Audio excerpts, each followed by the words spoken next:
So I'm back as the Grumpy Gardener. However, I'm missing my Grumpy. Just wanted to share with you guys what happened with my compost.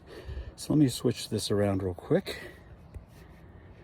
So again, just wanted to show you all the good, rich, loamy soil that's coming out of the compost now at the bottom. And as you can see on top, we still have a lot of grass and sticks and things that I'll be breaking down. But this is only one half of the compost. So I have everything, I'm gonna be pulling everything out from over here, but I still have this other side that I need to flip up and pull everything out there. So quite a bit, and that should be enough to fill up the other two garden boxes that are a little bit low this year. Thanks. So I just wanted to show a quick difference between the first part of the compost bin that I shoveled out and the second. Now you notice there's a lot of dry, and as I shove my shovel around, you'll see that there's a lot of dust that comes up. It's because here in Utah, we don't have a lot of humidity, and so there's not a lot of moisture in the air to help get everything going. So throughout the summer, I'm gonna need to do a lot of watering in the compost to get all the bacteria going and get everything working. But as you can see on the outside edges, where it's dried up, it hasn't really been able to turn into good compost. What I'll do is I'll just take this grass once again, put it on top and let it kind of move through. Now on the first one, I was able to get about probably a foot high of a cave cleared out. So over time, it's going to collapse from above and then sink down again. And a lot of that good loamy soil will be down at the bottom again. I'll be able to pull it out. But in the meantime, I just need to move all this dry grass out, put it back up on top, get it all watered down, and then pull out some more of the good loamy stuff. So this year I'm doing something a little bit different. First of all, I have all that good compost soil moved over into one of these bins. It's sunk down quite a bit from last year, trying to get a lot of water going.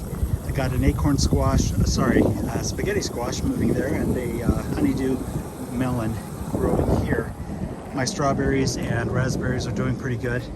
I've gone back to the same garden box for the hot peppers. They're gonna stay in here. I've mostly just stuck with jalapenos this year and maybe a couple garden salsas, and that's about it. Now, you'll notice, compared to last year, that there's a lot fewer tomato plants. Normally I put in 8, but this year I decided just to do 6. I wanted to make certain that they had plenty of room to grow, and so that there was really not a lot of competition for space like we had last year. Now, one thing that's really interesting is that I had a lot of onions that I thought had died last year at the end of the summer because it just got so hot. But during the winter, they peaked back up, and now in the springtime, they just have grown like wildfire. So I've just been watering them, and they look great, and they'll be probably ready to harvest in less than a month. Now here's something a little bit different. I've decided to grow purple potatoes. So they're actually blue Adirondack potatoes. And but when I cut into them to cut out the eyes and plant them individually, they were very purple and had a gorgeous hue to them. So we'll see how it turns out. So I have those planted in here. I have about 10 plants, probably a little bit too much, but we'll see how it goes. And over here, once again, got tomatoes in the same line as my other tomatoes. Now I did put a few more purple potatoes over into this bin, and you can see they're marked out by the sticks that I've put in place. And we have carrots still growing from last year, so they're doing just fine. So that's basically what I have this year.